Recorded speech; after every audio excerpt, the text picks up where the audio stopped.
অর্জিত অধিকার, সেই অধিকার জড়িয়ে রয়েছে, অধিকারের স্বার্থ জড়িয়ে রয়েছে।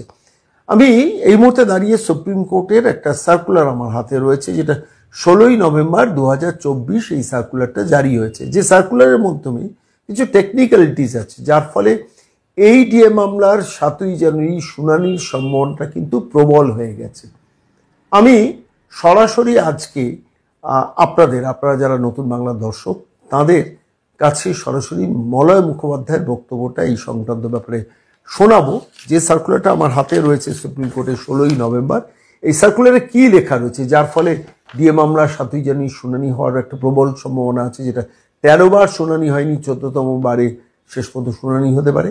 কি বললেন ডিএ মামলা নিয়ে মলয় মুখোপাধ্যায়? এই ডিএ মামলাটা যিনি লড়ছেন হাইকোর্টে, সুপ্রিম কোর্টে দীর্ঘদিন ধরে মামলাকারী হিসেবে লড়ছেন, কনফেডারেশনের সাধারণ সম্পাদক হিসেবে লড়ছেন, সেই মানুষটি কি বললেন সরাসরি শুনুন। নমস্কার মলয়দা, সন্ময় বলছি। বলুন। নমস্কার। বলছি ডিএ মামলা 12 বার বা 13 বার বোধহয় ডেফার্ড হয়েছে 2022 সালের নভেম্বর থেকে। হ্যাঁ, 13 বার হয়ে গেছে, 14 বার 7ই জানুয়ারি। হ্যাঁ, 14 বার হচ্ছে 7ই জানুয়ারি। 7ই জানুয়ারিতে কি এমন হলো যে একটু আশার আলো দেখছেন? মানে মামলাটা যে ডেফার্ড হচ্ছে, সে ডেফার্ড হওয়ার